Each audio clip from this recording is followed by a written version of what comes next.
நிறைவை கொடுக்க வேண்டும் என்று சொல்லி பேதர்கிட்ட வந்து, எப்பா நீ ஆழத்தில் போய் வலையை போடு என்று சொன்னார். அல்லேலூயா.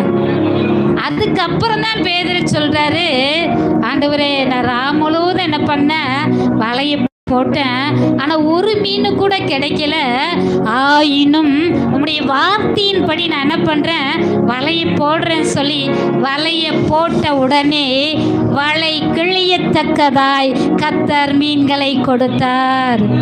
அல்லேலூயா, அல்லேலூயா.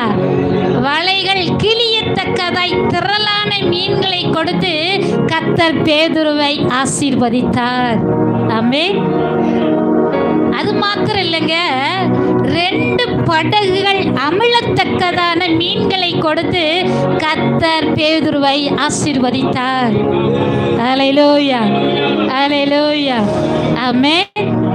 ஆச்சரியப்படுற அளவுக்கு பேதுருவை பிரமிச்சு போய் நிற்கிறான். இது எப்படி நடந்தது? நைட்டு ஃபுல்லா வலை போட்டனே, ஒரு மீன் கூட கிடைக்கல. ஆனா இப்பொழுது வலையை போட்ட பொழுதோ 2 படகுகள் அமிழத்தக்கதாய் மீன்களை தந்திருக்கிறாரே என்று சொல்லி பிரமித்து போய் நின்றான். அல்லேலூயா.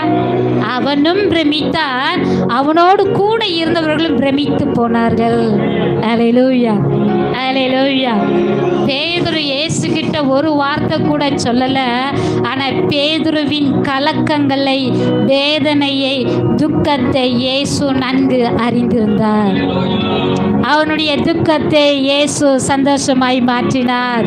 அவருடைய வேதனையை இயேசு ஆனந்தமாய் மாற்றினார். அவனுடைய குறைவை இயேசு நிறைவாக்கி கொடுத்தார். ஆமென். அவனுடைய வெறுமையான அனுபவத்தை கர்த்தர் நிறைவாக்கி கொடுத்தார். அல்லேலூயா, அல்லேலூயா. இதே போலதாங்க உங்க வாழ்க்கையிலும் கூட இயேசு உங்களுடைய அந்தரங்கங்களை அறிந்திருக்கிறார். உங்களுடைய அங்கலாய்ப்பை அறிந்திருக்கிறார். உங்களுடைய வேதனையை அறிந்திருக்கிறார்.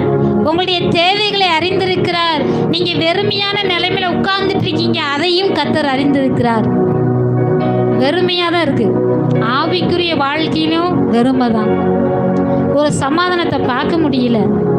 வருமானத்திலும் ஒரு வெறுமை தான். ஆசீர்வாதத்துல ஒரு வெறுமையான நிலைமையில தான் நீங்க வந்திருக்கீங்க. ஒரு நிறைவை பார்க்க முடியல. ஒரு சமாதானமான நிலைமையே இல்லை. ஒரு சந்தோஷமான நிலைமையே இல்லை. என் வாழ்க்கையே இப்படி இருக்கு, வெறுமையா இருக்கிறதே, ஏதோ பறி கொடுத்த மாதிரி அந்த அனுபவத்தில் இருக்கிறேனே என்று சொல்லி நீங்க இந்த இடத்துல வந்திருக்கலாம். ஆனா கர்த்தர் உங்க வாழ்க்கையில காணப்படுகிற எல்லா வெறுமையையும் நிறைவாக்குகிற தெய்வமா இருக்கிறார். ஆமென். அல்லேலூயா, அல்லேலூயா. உங்க வெறுமை நிறைவாக்குகிறது. உங்களுடைய வெறுமையை கர்த்தர் நிறைவாக்குகிறார், நிரப்புகிறார்.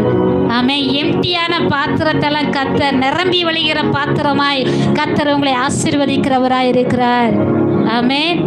அல்லேலூயா, அல்லேலூயா. நிச்சயமா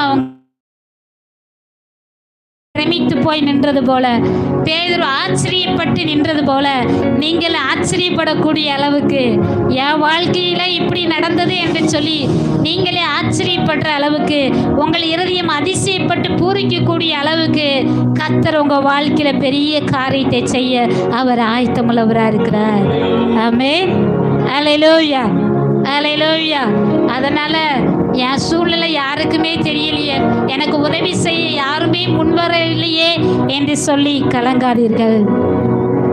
எனக்கு எல்லாரும் இருக்காங்க, கூட பிறந்தவங்க இருக்காங்க, சொந்த பந்தம் இருக்காங்க, ஆனா உதவி செய்ய ஒருத்தர் கூட இல்லையே என்று சொல்லி நீங்க இருக்கலாம். ஆனா கர்த்தர் சொல்றாரு, நீ கலங்காத, நான் உன் கூட தான் இருக்கிறேன்.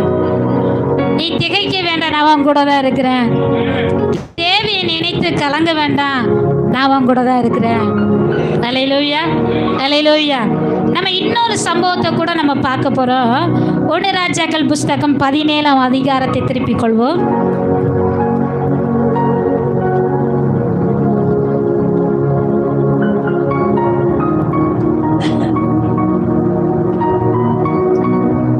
ராஜாக்கள் 17ஆம் அதிகாரத்தில் ஒரு சம்பவம் நடக்கிறது. இங்க ஒரு அம்மா எந்த சூழ்நிலை இருக்காங்க அப்படின்னு சொன்னா, சாரிபாத் என்கிற ஊர். அந்த ஊரில் ஒரு